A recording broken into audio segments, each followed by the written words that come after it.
tous à cette première conférence de la session d'hiver des Instantanés d'architecture. Nous désirons remercier les commanditaires qui ont permis la mise en place de ce programme de conférence. Avant tout, le Musée de la Civilisation qui nous permet de présenter ici notre série, une grande partie de notre série. Et surtout à Monsieur Martin Leblanc, la Ville de Québec qui nous accompagne dans plusieurs de nos projets et dans les conférences aussi, la compagnie Tremco pour les conférences de la série Best et Collectif qui est partenaire des communications et donc de la distribution. Un merci particulier aussi va à Anne Ouellette-Pertier qui se joint à nous avec elle a répondu promptement à mettre en place cette série de conférences à la suite du départ temporaire de Anne Boisvert. Donc merci beaucoup. On a un programme de conférences cet hiver assez dense. Donc ce soir on accueille Mary Vaughan Johnson. Thank you for coming. On va avoir Odile Deck le 25 janvier, Jack Unk et McFarlane le 9 février. Antoine Picon et Georges Tessot dans une discussion le mardi 28 février, Lina Godmet le 23 mars, Marco Visconti le jeudi 6 avril et la dernière grande conférence Bourgeois le chasseur en correspondance de la remise des prix. Ce soir, nous avons l'honneur d'accueillir Madame Mary Vaughan Johnson, architecte et professeure. Mary Vaughan Johnson détient un baccalauréat en sciences et une maîtrise en architecture de la Georgia Institute of Technology d'Atlanta. Elle pratique et enseigne l'architecture aux États-Unis et en Europe depuis plus de 20 ans. Actuellement, elle est chargée d'enseignement spécialisé en histoire et philosophie à la Leicester School of Architecture de la Montfort University en Angleterre. Pendant 10 ans, jusqu'en 2016, elle a résidé à Paris, à la Maison de Verre de Pierre Charot, dont elle va nous parler ce soir, où elle a été Chief Docent pendant plusieurs années. Cette résidence était en lien étroit avec sa thèse de doctorat en représentation architecturale à la Virginia Polytechnic Institute and State University. Et par ailleurs, sa thèse était intitulée « L'Art de Vivre Moderne in the Toilet Room of the Maison de Verre, the Phenomenology of a Contemplative Chamber of the Modern World ». Pendant ces années parisiennes, elle enseigne dans le Columbia University Program in Paris pendant 6 ans et aussi à l'école spéciale d'architecture avec Odile Deck pendant 5 ans. À titre de conférencière, ses recherches l'ont menée en Amérique du Nord, au Royaume Uni, en Angleterre, en France, ainsi qu'au Japon. Donc, sans plus tarder, je vous demande d'accueillir chaleureusement Mary Johnson. Thank you.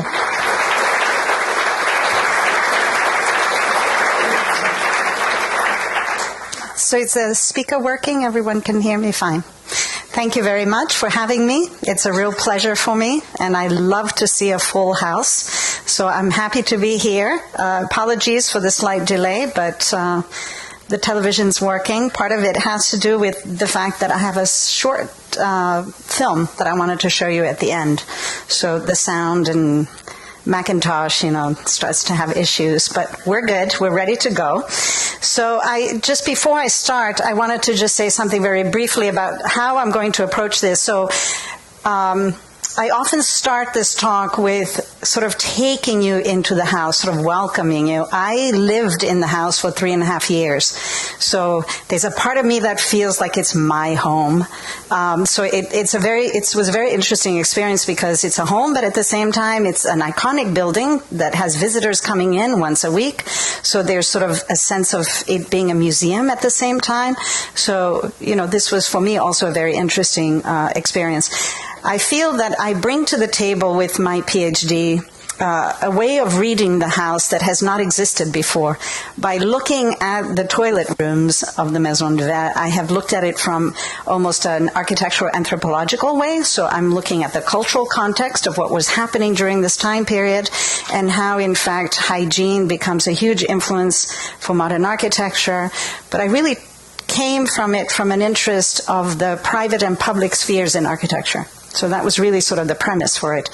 And so the film, I like showing it because in 11 minutes, the film, it's in 11.11 minutes, which is a play on Marco Frascari's favorite number, and Carlo Scapa as well. But so it's a game on that, because Marco, in fact, was my main advisor for the PhD. So without further ado, I'll start with this introduction. So I think you have the title on the screen there. And now we'll take a look at... Did it move? It didn't move with mine either. Uh-oh. We didn't test the slides. Yeah? Okay, we're good. So I have to use that one. All right, so we're looking now at the facade, and I'm going to start now with the story. So the story of the house goes back to the 1920s, when a wealthy French bourgeoisie family, who went by the name Bernheim, purchased this whole property. Now, what you're seeing is the facade, which is in fact not facing a street. So it's in a courtyard. You have to go through a porte cochère. I'm happy to have a French audience, so I can use French terms. And you enter, and there's actually 3 wings, so 3 major wings that form the courtyard. The other 4th wing is a garage, a car garage. And so the family purchased this whole property in the 1920s, and they had a daughter named Annie, and that's her there. So Annie had just gotten married to her husband, Dr. Dazas, who was a gynecologist, and they were living at Bouvas-Saint-Germain, which is just a block and a corner away from where this house is on Rue Saint-Guillaume. And they had given her that one wing as a wedding gift. And so this is her parents who had purchased the property. And this is what it looked like when they gave it to her. Now, it was an early 19th century hôtel particulier, and they were a young couple, right? So Dr. Dazas is, in fact, known today as the father of family planning in France. So he was promoting contraception at a time when it was illegal. He was also interested in fertility, and he was exploring, and he was quite avant-garde in his field. His wife Annie, on the other hand, used to hold salons in their home for some of the well-known avant-garde literary writers and artists. So clearly they were quite modern-minded, both of them. And so what they had envisioned with this early 19th century wing was that they wanted to demolish it and to build instead a new modern villa. But they had a slight problem, and that problem was that on this very top floor here, is my mouse working? Okay, on this very top floor, there was an elderly tenant who was living there, and she had lived there for more than 20 years. So she refused to move. And because of the tenant laws in Paris, she was, of course, protected, so they could not evict her. So rather than give up on the project, they decided, well, why not just remove the 2 floors underneath? So they literally amputated the building, and I'm using this term deliberately, and introduced prosthetics. So literally propped it up with what I suggest is prosthetics, because this was a time after World War I. This is the height of the Industrial Revolution, so this is my theoretical argument, where prosthetics had become commonplace. So the idea of sort of amputating, removing the whole bottom part of the body of the building and then propping it up with industrial materials and a prosthetic, a metal prosthetic, literally, with these columns. And these columns were assembled pieces. They were designed to basically support the floors that were above. So they were not standard pieces. They were an assemblage of pieces. Now, the original floor plans that were given to the city for permit indicate these columns then either embedded or hidden within the new walls, so suggesting that they had intended to then hide these columns. But as you'll see today, these columns are in fact completely exposed. Now, my feeling is that they probably always intended to expose these columns. They just didn't want to worry the authorities. And the reason for leaving them exposed had something to do with the movement that was going on during this time period. And if you're familiar with the writings of Le Corbusier, which I hope you all are familiar with, then you would know something about the 5 points of architecture, which was the first being the pilotis, which is the most important one, because without the pilotis, the others wouldn't exist. So the pilotis then allowed for a free plan, so that would be the second one, free facade, the fenêtre en longueur, so the ribbon window, and then the last and final point was the roof garden or the roof terrace, which is the only thing missing in the Maison de Verre because of the old lady above. But everything else was there, right? So I argue that in fact what was happening during this time period, so while Le Corbusier presents these 5 points as if they're his own original idea, they were in fact very much an influence from Japan. At the end of the 19th century, there was a movement in France called Japonisme, which had spread throughout Europe. And by the turn of the 20th, it was an influence, by the way, on the decorative arts. And both Le Corbusier and Pierre Charot were trained in the decorative arts. By the turn of the 20th century, it had entered into the architectural world. So you now had architects like Bruno Taut making trips to Japan. And so not looking at modern Japan, but rather looking at traditional Japan. It was the old traditional Japanese homes with the post and beam construction, the movable walls, which was attracting the modern architect. And so you will certainly see that influence in the Maison de Verre as well. The house, however, immediately gained its notoriety because of the use of the glass block, hence the name that it has adopted, the House of Glass, Maison de Verre. Now, the glass was chosen as the most ideal material, would allow for as much natural light as possible to enter the home, while at the same time maintain some kind of privacy. Light and air were a major concern for modern architects because of the spread of tuberculosis in the late 19th century. So this is why they chose the material. But why it would attract so much attention? Because if you know anything about the history of glass block, at this time, glass block was still more popularly used for floors. So the original design for glass block was not for walls, but rather for floors. This was to allow for natural light into metro systems underground and between floors in factories. So to have it as a wall was still very unusual. Now, this is not to suggest that this was the first time. Certainly not. Auguste Perret, for example, had already used it for the stairwell for his apartment building built in 1903, but it was limited to the back of the apartment and only for the stairwells. So to propose a complete facade of a private home in glass block had never been done throughout Europe. And so for this reason, it immediately attracted attention. In fact, it was such a rare proposal that Saint-Gobain, still a very successful glass company in France today, who was manufacturing the glass block at the time, refused to insure the construction. So it was never insured. And now I am going to disappoint you, because what I'm going to tell you now is that the facade you're looking at today is in fact not the original. So Saint-Gobain had reason to be concerned. By the 1950s, it had already started to crack and crumble. And so they were forced to replace the whole facade. Now, we are fortunate in that in the back, the original facade still exists. And I don't know if you can tell that there's quite a difference between the two. So if you go back to the original, you notice that in fact, it has a metal frame as opposed to what you see here, which is a cement. So the original glass block, as you can see there with the construction, used a steel frame on the inside, but then on the outside where you had the gap between the panels, where the steel frame was on the inside, it was originally filled in with cement, which was exactly the same method as the floor. So what they were simply doing originally was taking that floor and tilting it. But that cement, which would have been exposed, they didn't have the sealants that we have today, was exposed to the weather, and because the facade, the main facade faces west and has no protection from the weather, it was always in shadow because in front of it there's a larger building, the other wing, So always in shadow until the very end of the day. So around 4 or 5 o'clock, it gets suddenly the sunlight on the facade. So if it rained, which it does very often in Paris, that cement would absorb the moisture, making the cement sort of expand slightly, and then also temperatures would have this sudden change towards the end of the day. So it was inevitable that they were going to have problems. In fact, they still have issues with that facade today.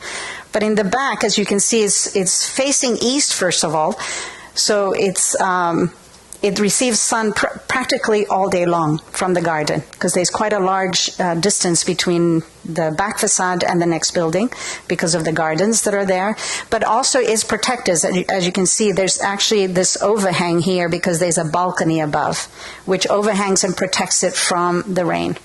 So for this reason,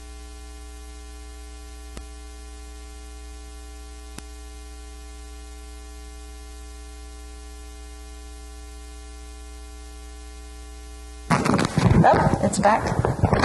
I feel a little bit like a Martian. All right. So, where was I? So the back, as I said, has survived. And so for this, I think it's important because when you look at the back facade, as you can see there, you also notice that Charot deliberately left this reveal at the bottom, which in fact is allowing for ventilation into a basement underneath. But that reveal gives the feeling that the whole wall is suspended, which is quite a phenomenal experience when you look at it. And so it's quite poetic because you almost can imagine that he was literally in his mind tilting that floor and then suspending it to exaggerate this idea of the free facade, if you will. But it's also a very cubistic concept, right, to flip a floor into a wall. Now, you'll notice in the back that and I should say something more that I want to show in this image.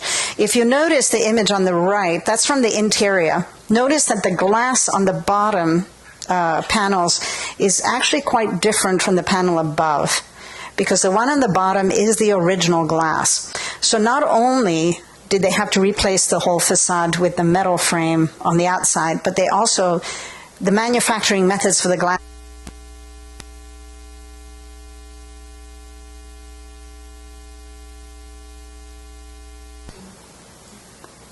Is it me? Oh, it's back on.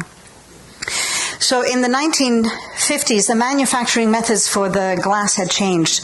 The original glass block was manufactured through sand casting, so it was more artisanal.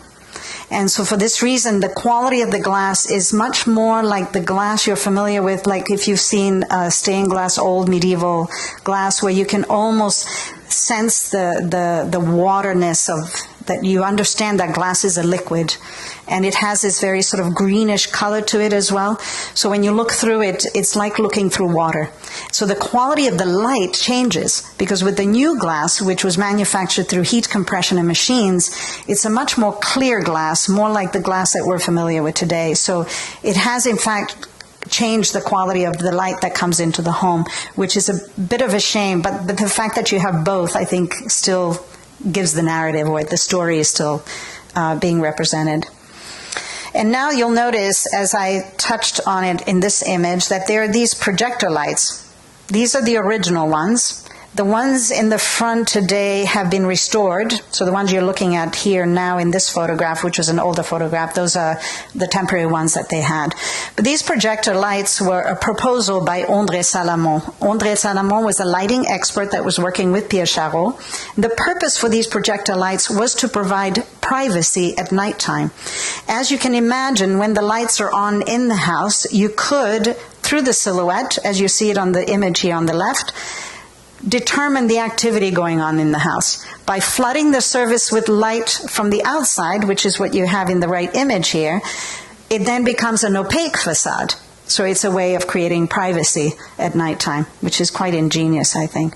At the same time, it also introduces this beautiful light into the home as well. And you have this very sort of, when you're in the home and these projector lights are on, it's a very surreal experience because the light never changes. And you suddenly realize that during the day we take that for granted, the changing of the natural light. And now you have this light that's coming from outside, but that's always staying the same. So you almost feel like time has stopped. And now I'd like to introduce you to Pierre Charot, who he was. So you'll see his name up there. And you'll see two other names below him. Now, Charot was born in Bordeaux. His father was a wine merchant who had lost his business and was forced to move to Paris to work on the railroads, which suggests that Charot came from a pretty humble background. He was 16 when he entered the École des Beaux-Arts, and he took courses he liked. He was never a full-time student. He was sort of taking courses here and there, which tended towards architecture, but he also took courses in music and theater. He was never diplomed or certified, but this was not unusual at this time. While he was attending school part-time, he was working as a draftsman for an English company that was doing interior decoration and furniture for ocean liners. So you can certainly see some of this influence in the home as well.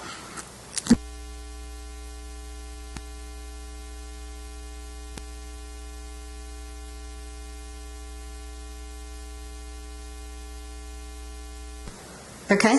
Yeah. So it was after World War I, when Charot came back from the war, that he began his own atelier designing furniture. And it's really through his furniture that he became renowned. And he would exhibit his works in the salons and expositions that were very popular during this time. In fact, he was partially introduced to the avant-garde of Paris because of his relationship with Annie. And this is how he ended up meeting her and building and designing this house for her. He knew her already quite well before that. And how he met her was in fact through his wife. When Charot was 16, he met his wife for the first time. She was 19. Louise Dite was her name.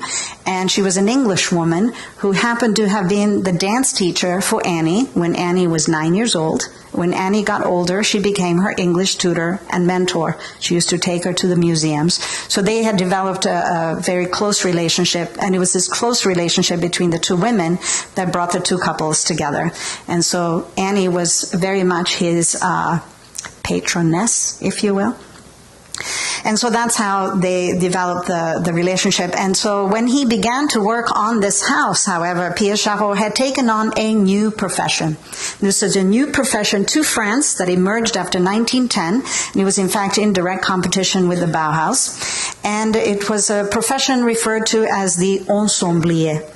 And as the name itself suggests, the role of the ensemblier was to gather a team of experts and to create, and I'm quoting from this period, a harmonious ensemble, which was in fact referring to an interior room. And these rooms would often be exhibited also in the expositions and the salons that were popular at this time. So this suggests, of course, that as an ensemblier, he did not work alone, but he would have selected his team. So I've mentioned already André Salomon, his lighting expert, but you will see under his name there on the building that there are two other names. The name Bijvoet is referring to a Dutch architect that Charot met in 1925 at the International Decorative Arts Exposition of 1925, and together they had worked on another project for Annie's uncles prior to the Maison de Verre. The name d'Albert, which is underneath Bijvoet's name, is, for me particularly, his role was interesting to me. So d'Albert was a master iron craftsman. And it's his role that's particularly interesting because while the house presents itself as a factory manufactured house using factory materials like glass and steel, also parts from ships and trains, it is in fact a house that's completely handcrafted. So d'Albert, in fact, moved onto the site with his whole atelier, which included his two sons, and they set up shop there for 3 years. Okay? And now, before we enter the home, let me give you, a quick sense of the layout of the house. So the house has actually 3 floors. The ground floor that you see here, and it was 3 floors inserted into what would have been 2 floors originally. So that's also interesting in itself. So the ground floor was in fact the doctor's office. So Dr. d'Alsace practiced here as a gynecologist and for the whole time. And then when he passed away, his son-in-law, Dr. Verlet, who was an obstetrician, took over the practice. So there was in fact a practice here until about 15, 16 years ago. Now, right above that ground floor, you have this double height facade. Behind that is the grand salon, so the main living room, which is a double height. And then beyond it, underneath on that floor, would be the doctor's small office, private office in the family home, the dining room, and then behind the dining room is a boudoir or petit salon for Madame d'Alsace, and then above those rooms in the back would be the bedrooms. And then on this left side where you have this was the servants' wing. And with the servants' wing, the ground floor was the chauffeur and the gardener's day room, which was officially my room when I was living there. And then the kitchen here in the middle, and then on the top floor was the housekeeper's bedroom. And she shared it with the gardener, who was her spouse. And now we're at the entrance. Before we enter the house, though, I'd like to sort of give you again a sense of the context of what was happening, especially in the architectural world. So we haven't really touched on that yet. And it's important to know what was happening in the architectural world to understand the presence of this house and what it means for that time period. So you have to also picture what's happening at the end of the 19th century. You've got the neoclassical movement. So the 19th century, in fact, was a period of imitation of period styles. So as we approach the turn of the 20th century, it was inevitable that the architect began to ask themselves, we're so busy imitating other period styles, but what is our style today? What are people going to be saying, say, 100 years from now about our period? So this is where we get what we now refer to, of course, as the modern movement. So with that in mind, Pierre Charot and other architects like Le Corbusier are looking at what has now become everyday phenomena with the use of cars, airplanes, ships, and trains, and they're introducing into the home a new language that they felt was more appropriate for a modern way of life. The other issue, of course, was also the issue of housing. So with the height of the Industrial Revolution, you have these large migrations of people who are moving into the city looking for work. And after World War I, this became even more of a major problem in the lack of housing. So the modern architect is now engaged in addressing this issue of the question of mass-producing housing, which at the time would have been referred to as workers' housing.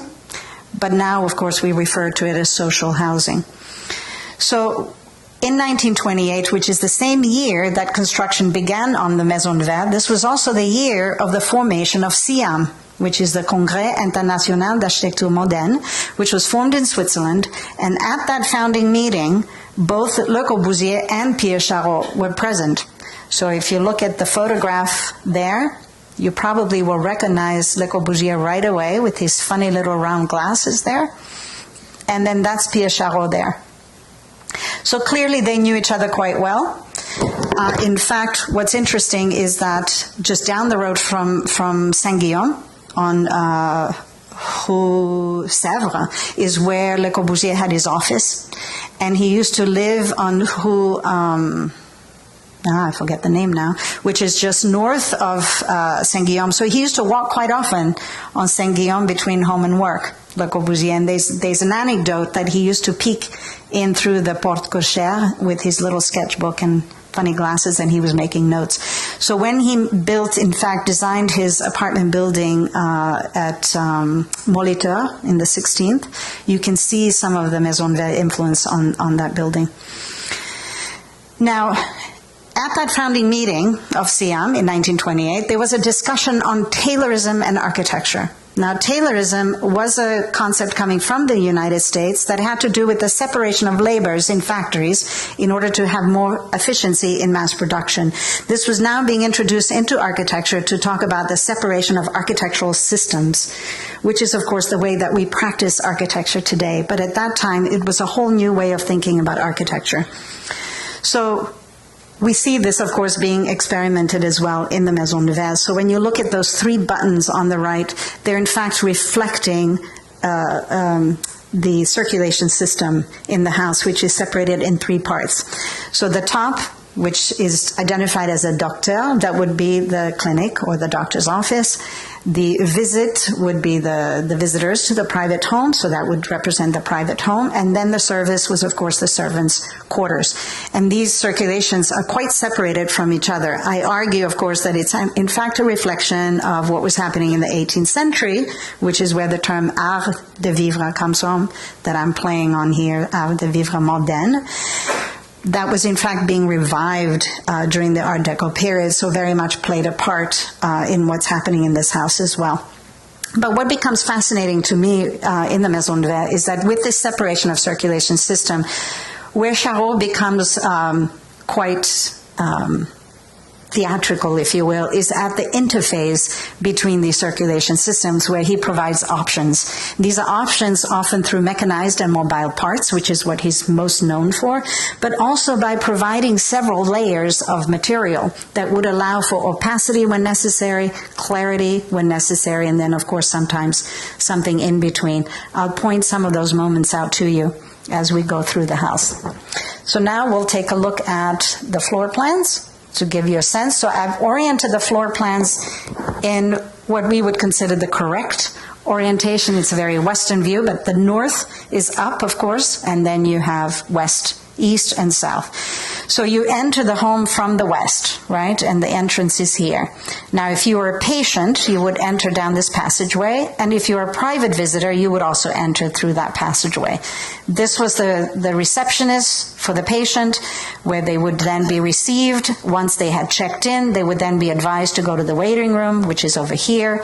And then the doctor, on the other hand, is over here. That's the doctor's office. The doctor, in turn, would come through the receptionist, where he would be informed on who his next patient was. He would then enter the waiting room through this door, pick up his patient, and then together they would walk back here where they have the view of the garden and head back into his office here.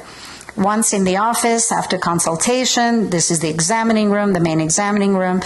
This room was originally, which is adjacent to it, has sliding windows between it, was originally a laboratory. Dr. Dazas, as I mentioned to you earlier, was experimenting with fertility, and so he had, in fact, a lab, and the sliding windows allowed for him to leave specimens that he could then have access to from the other side. Okay, now if you're a private visitor, you would enter here, and then this was the main entrance with the grand stair that would take you upstairs. The servants, on the other hand, would come back here, where you have a servant's stair taking you up to the kitchen. This was the gardener and chauffeur's day room, and this is the toilet here, and this was originally a bathroom, which then became a vestiaire. And back here you have a hallway that takes you out into the garden. Okay? This is the view as you enter the receptionist room, this is the view you would have towards the garden. This is the waiting room. In the waiting room, I like to point out the mirror here, which was designed by Pierre Charron, and is for me an instant that was very typical of the ensemblier, looking for that harmonious ensemble. So it was quite common that they would blur the boundary between furniture and architecture, and you can see with this mirror that the width of the metal that holds the mirror is exactly the same width as the column. So it becomes very clear that he designed this mirror for the column. It becomes part of the column part of the mirror, and there's no separation. It's a fascinating mirror because, in fact, it slides up and down. So the idea is that for the different heights of the women, you could slide it up and adjust it to your own height. This is the view from the waiting room, looking towards the receptionist, where the doctor's office is behind. This is where the doctor would enter into the waiting room. This is where the doctor would then take you around, past the garden, back to his office. This is the doctor's office with a view directly and an opening into the garden. This is the door, which is for me probably the most fascinating detail in the house, my favorite one really, besides the flush toilet, but I'm a little biased. But this is the door that enters between, as the doctor comes from his office and enters into the receptionist's office. There is this door handle that has a knob here that slides up and down. Now, this is the only door in the entire house that has a door handle at all. And all the doors look exactly the same. It's that curved metal piece, and it goes from the bottom all the way to the top, but there are no door handles. Because the original idea was that you would to simply push the door open. And if you pay attention to the pivot of the door, you'll notice that it slightly rises as you open. Because the idea was that then gravity would pull it back and it would be an automatic door using gravity, right? So that was the idea. You didn't have to have a handle because you simply pushed it and it would close on its own. This handle you can also see, if you look at the little detail here at the end, that it's applied onto the surface of the door. So it was in fact an afterthought. So this door handle was only added after Dr. Darzas complained to Pierre Charot that he didn't like not having a handle on this particular door. Why? Imagine all his patients are women, right? He's a gynecologist. So he's now finished examining a patient and he's now taking her back to the receptionist's office where she's going to make her next appointment, her payment, keeping in mind that all his patients were women, of course. In order to open this door, that doorknob is in fact quite low. It's lower than my waist. And so in order for him to open it, he stands at the pivot so he can let the lady through, but he has to bend down to reach. And as he pushes it open, it slides. So his hand naturally slides up the frame that you see there, and he lets the lady pass, and then he can close the door and let her go. So there was this sort of the habit of manners, and almost in a kind of performance, in a very theatrical manner, which really to me reminded me, of course, of the 18th century concepts of l'art de vivre that were influencing architecture in the 18th century, using literally theatrical terms and staging everyday habits that you see very much present in the Maison de Verre as well. This is the examining room, just to give you a sense of it, which has now been changed by the new owner. And now the stairs. So this is the stair that the doctor, it's connected in fact between the doctor and it's right next to the receptionist's door and entrance. Connects the doctor from his clinic directly into his private office in the house above. And it becomes quite clear, in fact, that it was designed for him alone. So what becomes really interesting to me in the house is, again, going back to him being a member of Siam. This house, like Le Corbusier with Villa Savoie, is that the houses are in fact like prototypes. They're envisioning these houses having the potential for mass production. They're imagining workers' housing. And so these are experiments. The technology is not there yet, but they're using these houses as a kind of laboratory, if you will. And so it becomes interesting to me when you look at the stairs, because for me they're probably the most reflective on the kind of approach that Pierre Charot had to the making of the house. Because there are 5 sets of stairs in the house, and there's not a single one of them alike. So every stair uses completely different materials and has a completely different character. So it certainly gives you that sense of experimentation, like it's a laboratory. At the same time, however, as you reflect on each stair, you very quickly realize that in fact, each stair is responding to its own particular circumstance. And in that way, it creates its own narrative, much like the house itself with the old lady above, making it then impossible to ever imagine it reproducible. So in the case of these stairs, for example, they're quite narrow, first of all, so clearly designed only for one person. They also are quite transparent, right? So as you can see here. So it's not the kind of stair that a woman would go up in a skirt, right? It would not be appropriate. Also, the way that the metal sheets are used, like a grate almost. And my theoretical argument on that is that it was to clean the bottom of his shoes as he left the public realm and was entering into the private realm. But it also is impossible to imagine someone walking up these either barefoot or with heels, right? So not intended for a woman, intended for a man, and for him alone. So clearly just for him. The removable part, by the way, has to do with hygiene, which you'll hear more about in the little film I'm going to show at the end. But this is to show you, again, images of the different stairs. So this is the stair for the servants, which is terrazzo, and it's almost a black terrazzo. It's quite sculptural and quite beautiful. And the other one is very interesting in itself because that's the one that's in the boudoir or petit salon for Madame d'Alsace. So it's one that's collapsible, and that way she could separate her bedroom. Would be the master bedroom was right above. Very common in the 18th century for the boudoir to be adjunct or adjacent to the bedroom, the master bedroom, but she would have that privacy by being able to close that the stair. The stair is interesting because it was originally manufactured for a ship. So he's also taking parts already existing. So there's a little bit of a bricoleur, as I like to say. He's almost like creating a kind of collage, like the Dada collage. He's taking parts that are already existing and assembling them together. And then these are the grand stairs. On the left it's closed, and on the right it's open. What's fascinating about the grand stair is the opening of those. It's a curved, actually, piece that slides quite beautifully. Is that you realize with that, because when you nudge that thing open, it's like a feather. It's as light as a feather, but it's a solid piece of glass. It's heavy. And yet when you move it, it's like no effort at all. So it has to do, again, with gravity, just like we talked about the other doors, right? So the pivot of that door is slightly off, so that when you move it, and this is how old refrigerators used to work, because now we mass-produce refrigerators, it's hard to because it needs precision to be able to do that. Old refrigerators used to have their pivot slightly angled towards the opening so that when you would open the door, it would automatically close.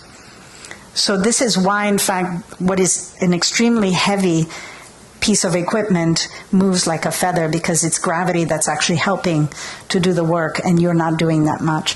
So I make an argument in this house as well that the idea of the machine in the Maison de Verre is actually based on an ancient machine rather than a modern machine. Right? In ancient world, machines relied entirely on the natural forces. So this is, you see it throughout the house. And then this is the grand stair that takes you up to the grand salon. So this is where guests would be received. So it's the idea of almost a ceremonial, which is why it doesn't have a railing, because the idea is that then you walk properly. Right? If you're climbing a stair that doesn't have a railing, you become very conscious of the posture of your body, and you hold yourself more stable, right? You are conscious of how you handle your body, and so it's a more kind of ceremonial entrance. There's a very interesting detail, though, that I'd like to point out right here, and this is at the top of the stair. So right underneath the last tread there, before you arrive on the floor, you'll notice this bar that's sitting inside these hooks that are coming from the floor, which is suggesting that the stair is removable, which is in fact absurd because it's not. And yet he went to a lot of effort and trouble to create this detail.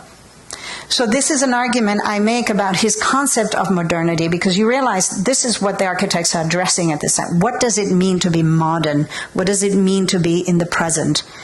And for Chavo, it's clear that it's based on Bergson's idea of memory and the idea of the relationship between the past and the future.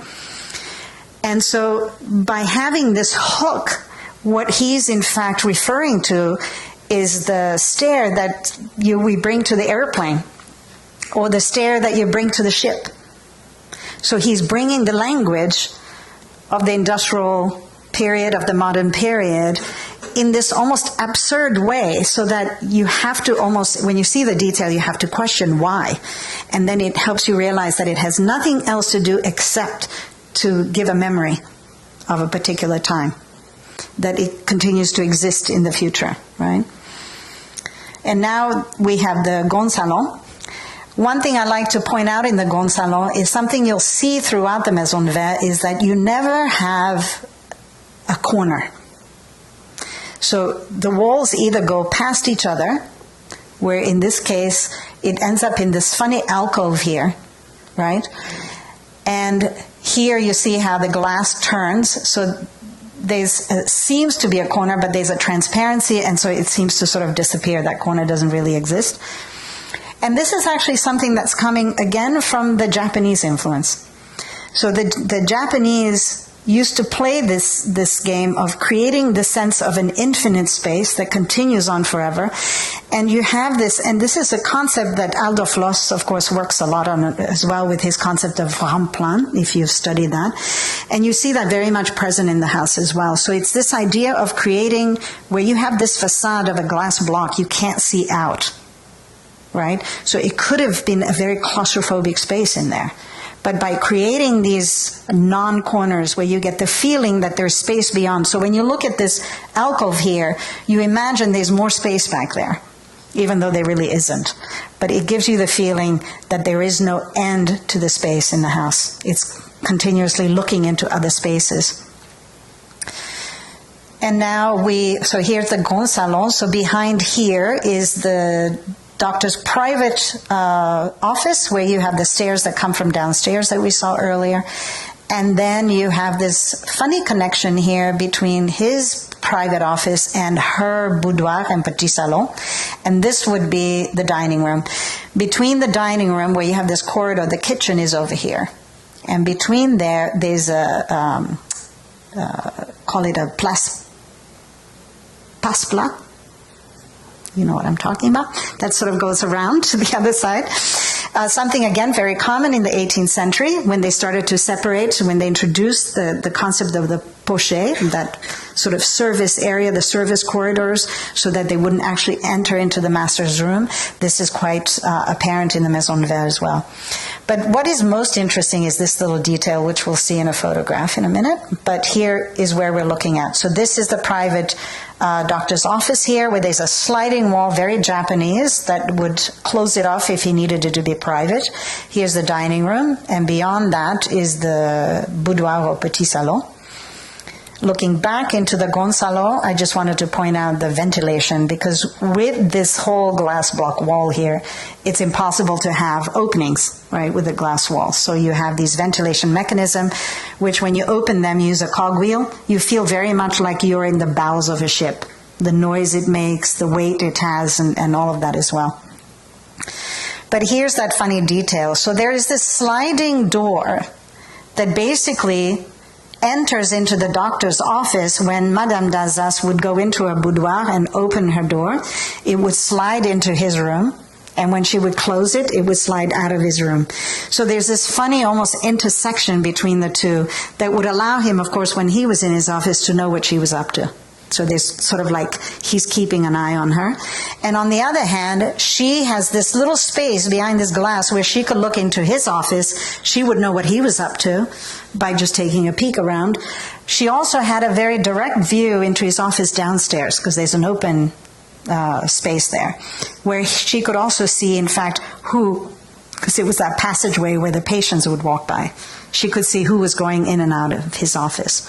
Okay, so this also sort of reflects something that was quite typical of bourgeois relationships, right? That oftentimes communication was done without communication. But it's kind of interesting that the house itself takes on some of that responsibility, if you will. And now we're back in the boudoir. I wanted to point out in the boudoir also that I mentioned this ship's ladder that was originally manufactured for the ship. What I didn't mention is that this wall in the boudoir has windows. You can see the little knobs here. This is also in the master bedroom, where the window slides up and down. It's much like the train windows or the car windows, right? It's simply friction, and you just move it up and down. So that wall was also originally manufactured for train. So again, he's assembling parts from machines already being manufactured at this time, like a Dada collage. And now we're up on the top floor, and you would take these stairs here, and there's this large corridor. The thing to note here, most importantly, a couple of things. You'll see that the bookcase is here, and the wardrobes and the glass block are all aligned, going right through the house to the other side. You'll see the measure there. So the measure of those glass block panels become, in fact, the measure for the whole interior. So that idea of the harmonious ensemble is beautifully seamed in these invisible lines that literally stitch these spaces together with a measure of those frames and the bookcases and the openings of the wardrobes as well. And here's that corridor. And you have some open spaces in that corridor, and I wanted to show the purpose for that. So these actually align, as you see in this next photograph, where you have the transparent bookshelves, they are aligned with the double doors that enter into the bedrooms. And those doors into the bedrooms are double, so that when you open them, it has this large space aligned with these transparent bookshelves, which is in fact to allow the natural light to go all the way through the house. So there's always this sort of attentiveness to light and ventilation always circulating throughout the whole house. And then you have the master bathroom. So I haven't really said much about my research. That's because at the very end, that 11.11 film pretty much summarizes it. But what brought me to the house was sort of the excessiveness of the sanitary equipment in the house that had always intrigued me, because I had seen the house as a student in the early 80s. So this is just one image of it. This one is, to me, the most fascinating, because this is the toilet unit that you'll find in all the bedrooms. And if you notice, it's on a raised floor. This is, of course, to stop water from getting onto the floor of the bedroom. But it also seems to almost, again, stage what is the most sort of everyday habitual thing that we do, and put it like on a stage, where the screen becomes almost that curtain of the stage that opens as you perform your everyday stuff. So I end this image, I end this talk with this image, which is actually from the last room, which is the servants' room. And this was originally the ironing room and the laundry room before the bedroom of the servant. And what's fascinating about it is that from that vantage point of the laundry room and the ironing room, you have a complete surveillance of the whole house. So you can see everything that's going on, where the children's bedrooms would be over here, and the grand salon, which is down here, while she's ironing.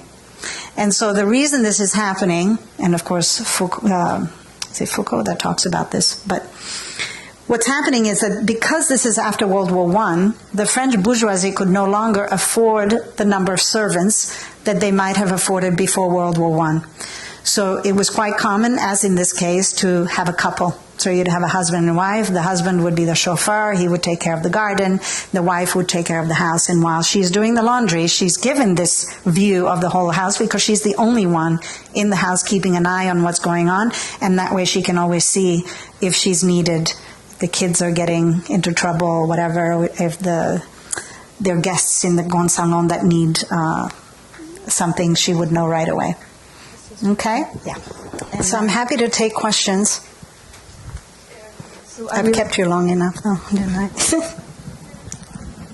Is it working? Yeah. Okay. So first of all, I would like to thank you again for being with us tonight. It was a great pleasure for us. I think your lecture was of a great interest for us architecture students who ask themselves, I think, what does it mean to be present right now? And looking back to what architect and designer, how architects and designer answer this question back in the modern movement, I think it's interesting to ask ourselves. So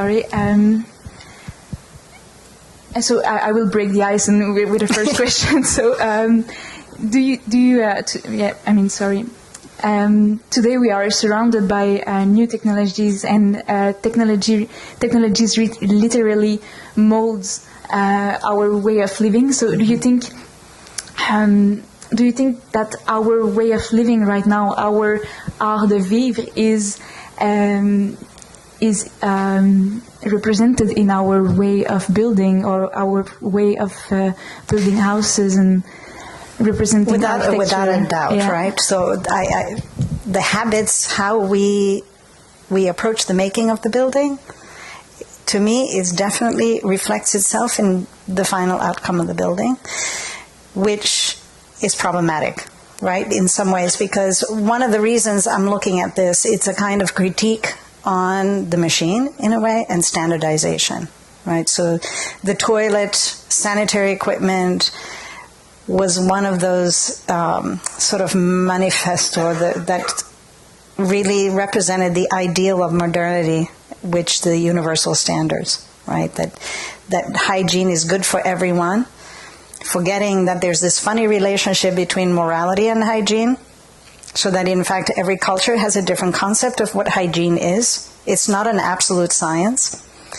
And so I think with the computer now, where we're doing a lot of our representation and thinking in the computer, there is this sort of gap in the interface between your body and what's happening in the computer. And when you look at the buildings that result from that, that same gap still exists.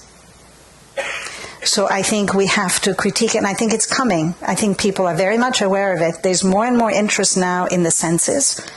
The whole philosophy of phenomenology is coming back when it had almost sort of, started to disappear. But I think it's reviving a little bit because there is a new interest in, I think it's even happening, I'm hoping it's happening in education, where the whole idea of interdisciplinary, we're becoming more and more conscious that there's no separation between things, so including the senses. So Marco Frascati, who was my main advisor, talked a lot about synesthesia, the confusion of the senses. And so it's kind of important for us to, I think as architects generally, is we should always be taking a critical position, always reflecting on how we do things and questioning what it means to be in the now, because, and of course you cannot, right? You cannot actually imagine the now, because the moment you say now, it's gone. And this is what Henri Bergson was really arguing, is that to be in the now is to in fact be aware of the past and the future at the same time. And trying to remember his name now, but who invented pataphysics, was in fact a contemporary just before Chavo, but almost a contemporary of Chavo, argued that the past lies beyond the future. So in other words, the past leads us into the future. And what we do as architects is we're projecting into the future, right? We're imagining, I like to think we're magicians, right? We're making present something that's not there. We create the illusion that it's there. The problem is the computer is very seductive in the kind of images it creates. So we're quite convinced that we've made it present. But it has to go through this process that involves materiality, that involves the passage of time, that involves weathering. And I think our concept of time is so fast now, like that it's hard for us to imagine. And the whole system is set up where we can't imagine more than 25 years from now for a building. Right? But that's not the way it was before modernity, way back, right? So I think we need to always think about these things. How we then address them, is entirely, I think there are many ways of responding to these kind of situations, but there's no doubt in my mind that the way we do things naturally is reflected in the outcome and what we do. So to be a good architect is to critique that and not to just do it because everybody else is doing it, right? So question fashion trends and that kind of thing. They're always behind anyway. The moment you think you're in fashion, it's already out of fashion, right? Thank you for this great answer. I think you just put words, I think, on something I was trying to say right now, but I could not say it, but you just said it. I'm not so, that good. If there is some more question in the assembly, I will just give you the microphone. About Pierre Charot and his design work. After Maison de Verre, do you know if he have done something interesting? Yeah, he did, but Kenneth Frampton said that it was not so great. But I actually think it was amazing. He was forced to leave France because of World War II. He's Jewish. And in fact, New York, the Jewish Museum in New York is right now currently having an exhibition on Pierre Charot, because when he went to New York, which is where he ended up in the Hamptons, which is where a lot of the European Jewish artists and the avant-garde, if you will, ended up in the Hamptons. And so Charot was one of them. but he never quite made it, if you will. He was, I think, 45, is when he ended up in the Hamptons, and he died in 1950. So he was only there for 5 years. His wife lived on in the Hamptons. So the Jewish Museum today is actually doing this exhibition to acknowledge him for his presence in New York and for never having been acknowledged while he was there. However, he built this wonderful house for Robert Motherwell. I don't know if you know this name at all, but he was a well-known American artist in the 1940s and 50s. And so Charot built a house for him. And the agreement they had between them, because he was quite poor, is that Motherwell gave him a part of his land so he could build his own house on the same lot. But the house he built for Motherwell was made out of the kit of parts for Quonset huts. I don't know if you're familiar with these, but these were developed for World War II, for the military. And they were a kit of parts that you could quickly make a house. And it was these, I think they were corrugated barrel vault things. So he took 2 of those, and then he cut out a part of it and added... the side was from a greenhouse, so it was this big glass that brought all this natural light inside. The floor was made with concrete, and he embedded in the concrete slices of logs. And my understanding, I never got to see this house. It was demolished in the 80s, unfortunately. But I was told that the experience you had with these logs, the flat logs within the concrete, is that after time, the logs contract. So it would make this wobbly sound when you walked on them, which to me just sounds wonderful. He also had a railing for the stairs that was made out of chicken wire. So Kenneth Frampton sort of critiques it as never quite reaching the glory of the Maison de Verre. But for me, it only reflected more that he was a true modern, because it was the context of that time. It was after World War II. You had gone through the Depression. And he's, again, finding a kind of kit up, like he's taking and assembling things that are present, that are there to be used. So he's recycling. And to me, conceptually, he was doing the same thing at the Maison de Verre. But it was a different client, it was a different context. And for me, New York, Hamptons was another time and another context. So I don't see them as different, in fact. So... thank you for that question, because I loved that house, and it's a shame that it was destroyed. I have 2 questions. Mm-hmm. First, is your interest for the toilet begin with the toilet of the Maison de Verre, or is this a bigger story? It's a bigger story. And second... which I'm happy to tell you. Yeah. And second, what do you think of the insertion of the toilet bathroom in the architecture of today? Is it... I think we don't pay enough attention to it. Okay. And I always find that it's a sign of a good architect when they do pay attention to it. And I found that the women architects tend to. So Zaha Hadid. And my favorite was her first project of the fire station at the Vitra campus. If you ever get the chance to visit that, I think it's her most incredible work. After that, I'm not so sure. But the toilet was the best experience I ever had in a toilet. But the reason for the toilets is, and the question of public and private stemmed from my own personal experience.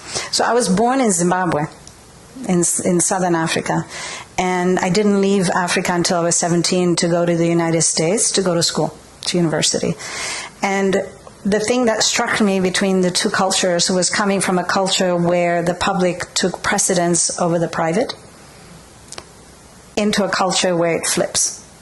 The private takes precedence over the public, so the individual has more importance than the collective. And so in architecture, when we talked about private and public, that was always very confusing for me. They were such vague terms, and yet people use those terms as if they were obvious. And to me, they weren't obvious. So it's the reason I wanted to sort of pursue that. How I fell into the toilet? metaphorically that is. But Marco was my advisor, and he wanted to do a symposium. This was 2 years into the program, and it was on hopscotch. And it was the idea of hopscotch is a cosmological game. I don't know if you guys realize that, but the top is ciel and the bottom is terre. So it's the relationship between the earthly, the human, and the divine. But I wanted to do hide and seek because of this idea of public and private, because what I discovered is the game of hide and seek is we actually want to be found. We want to be part of the community, part of the collective. So you hide yourself as an individual. So that's really sort of, so when I wrote this proposal for this paper, I included an excerpt from Tanizaki, In Praise of Shadows. Do you guys know? You should. He has this great description of the difference between a Japanese toilet and a modern Western toilet. And when Marco read my abstract, he just looked at me and he says, "So your PhD is going to be on toilets, right?" It was the moment when the light bulb comes on and you realize that's what I needed to focus on to talk about private and public. Thank you. You're welcome. S'il n'y a pas plus de questions, je vais vous inviter à applaudir une dernière fois notre invité. You guys are great, though. You hung in there. I kept you long enough.